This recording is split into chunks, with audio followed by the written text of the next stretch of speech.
I'm Lisa Raleigh, and this is your wake-up call.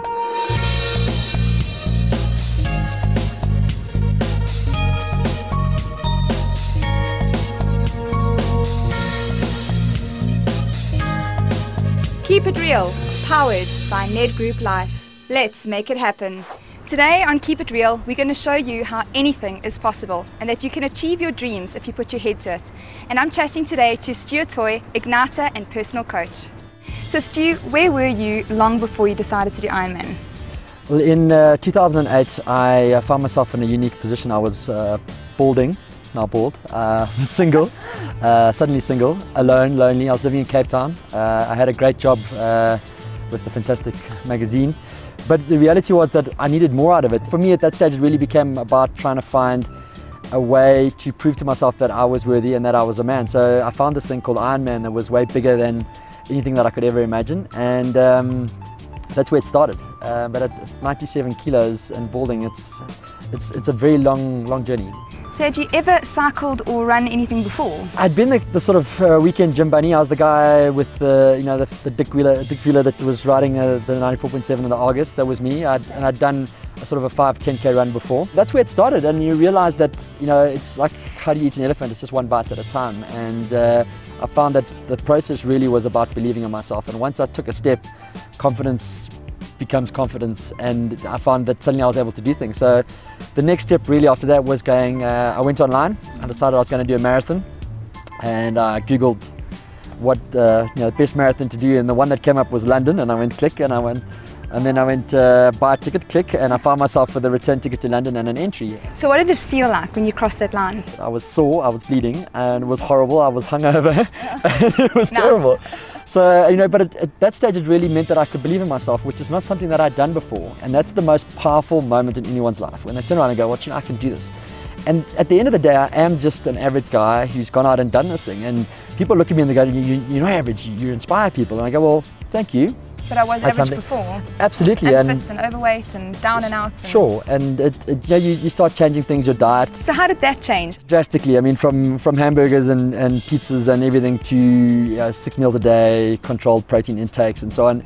And you also realize that your body is a furnace, and you put rubbish in it, you're going to get rubbish out. And I think probably the biggest change for me was that I was one of the boys, so it was beers and pizzas and hamburgers, and that'll definitely set you back. I became regimented. I had the worst personal trainer in the world you could ever imagine. It was me. I wouldn't stop for a single breath for anything. I trained so hard and pushed so much through it that only afterwards your body relaxes and you start getting injuries. It's a proper experience. I mean, it's amazing. It changes your life. So you call yourself an igniter. What does that mean? Well, I sit between being a performance coach and a gym instructor. So I spend time with people, looking at where their lives are and how they'd like to change them, and then getting them to a point where they're unreasonable, where they no longer have a reason. Because most of the time in our lives, the things that tend to stop us from doing something is ourselves. We have these preconceived ideas of what is and what isn't, and what we could and can't, and where we brought up, and how these things all package together. The limits are already in your own head. Absolutely. And then only when you start questioning them and you start going, well, hold on, I can do this. I can be bigger than I am already. I can take this step. And you'll find that everyone has their own little space that suddenly it clicks and something changes. And for me, it was that marathon. And once you start that ignition process and people realize that there's two paths, the one is a very physical path, lose weight, get off the couch. The other one is a very emotive, spiritual path. You start realizing that once you've done your first marathon, you go, hold on, I can do this. Yeah, absolutely, anything's possible. And the race is no longer with other people around you, it's a race with yourself. So challenging yourself. We have this one magical life of ours, and what are you doing with it? That's really the question. And everyone, it touches everyone. It's not just about doing an Ironman. It has been for me, and everyone has their own Ironman. And now for today's financial savvy tip.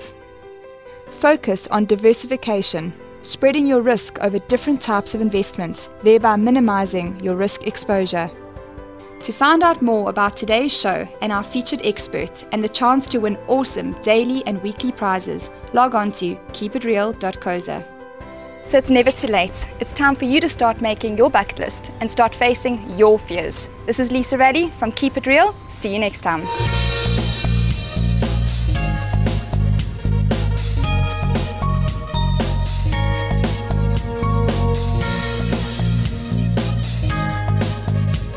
Keep It Real, brought to you by Ned Group Life. Let's make it happen.